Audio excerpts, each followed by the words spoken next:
Haroowwan wanciif dandii uumama nama ajaa'ibsiisuuf soora qalbii ta'an bareedinni uumamni isaan gonfachiise hedduu waan ta'e kanaaf waan hunda qabu. Swiizerlaandii Afrikaa jedhamuun kan beekamu haroon wancii fi uumamaan boca lakkoofsa 8 kan qabu haroon dandii piroojeektii irbaata biyyaaf jedhuun walitti hidhamanii hanqina qaban guuttachuun nama fagoo jiruu miti hawaasa naannichaatu ajaa'ib jechisiisuu jalqabaniiru.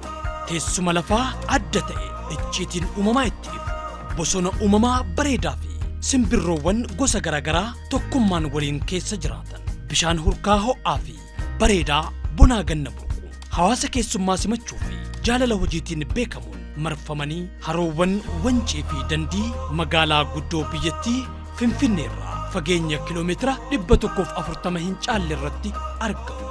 Hojiiwwan bu'uuraalee misoomaa barbaachisoo guutuu fi haaldureewwan barbaachisoo biroos kan raawwatamaa jiran yoo ta'u waajjirri piroojeektii Ikooturizimii wancii dandii yeroo ammaa abbootii qabeenyaa dameewwan daldalaa loojii hoteelaaf turizimii qe'ee atileetiksii dhiyeessii nyaataaf dhugaatii dhimmoota aadaan wal qabatanii fi kan kana fakkaatan biroo irratti hirmaachuun qaama piroojeektii wancii dandii akka taataniif yoo isin affeeru gammachuu guddaadhaan sanada caalbaasichaa waajjira keenya magaalaa Finfinnee Qaallitti naannoo dhaabbata leenjii konkolaachiftootaa fuulduratti argamu. Biiroo Koorporeeshinii Ijaarsa Oromiyaa darbii 4ffaa yookiin Boolee Gamoonoo darbii 7ffaa irratti argamtu.